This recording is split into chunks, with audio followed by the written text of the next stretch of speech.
Hi guys, welcome to this short video about the question what you have to do when you are selling a battery operated surveillance camera. Of course, it's not absolutely always the same, but usually these cameras work in a very similar way. Of course, first, before we disconnect, turn it off and so on, we have to go to the app. Here we have this camera here in my app. We go to the settings, and the first thing is when we have a microSD card inside, we have to go to the option where we have these recordings. I think here it's the recording management, and then we have a function which says format. Yeah, I'm doing that here and now.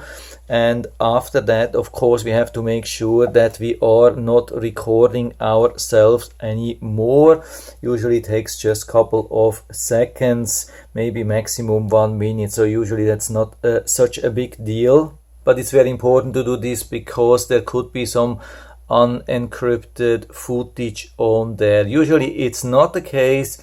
For example, here we are using the $1 camera, which is an awesome camera. I've already made a full review on my channel about that, and it's using the CloudEdge, and the CloudEdge is using video encryption, so usually it shouldn't be a problem. But as the saying goes, better safe than sorry. We are formatting and removing everything what's in here.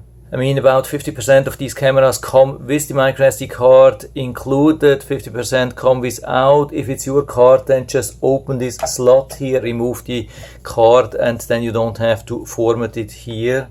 And when the formatting process is finished, we go back here down to the last option, which usually says delete device. Yeah, this is the same thing with I would say 99% of the cameras.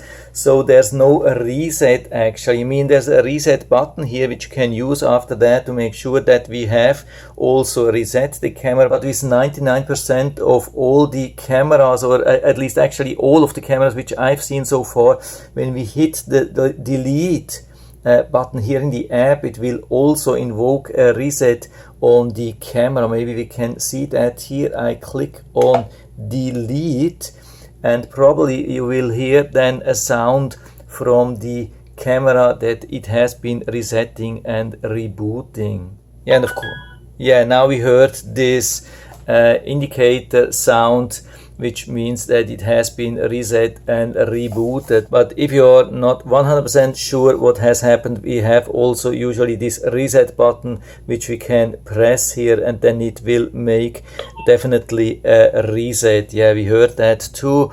So we let it reboot, and after that, so we had that here. I think it's finished, and instead of the blue light we see also the red light blinking, which means usually it's in pairing mode. And then we long press the power here till the light is turned off, and yeah, that has happened now. So we have it now in perfect condition to resell, so we can just clean it, put it back in the box, and this is how it goes. And yeah, I hope I've been able to help you a little bit with this video. If you have any questions or comments, just write to the comment section below, and I'm always happy to talk about these things. And if you like the video, give me a thumbs up, subscribe my channel. Thanks for watching, see you next time.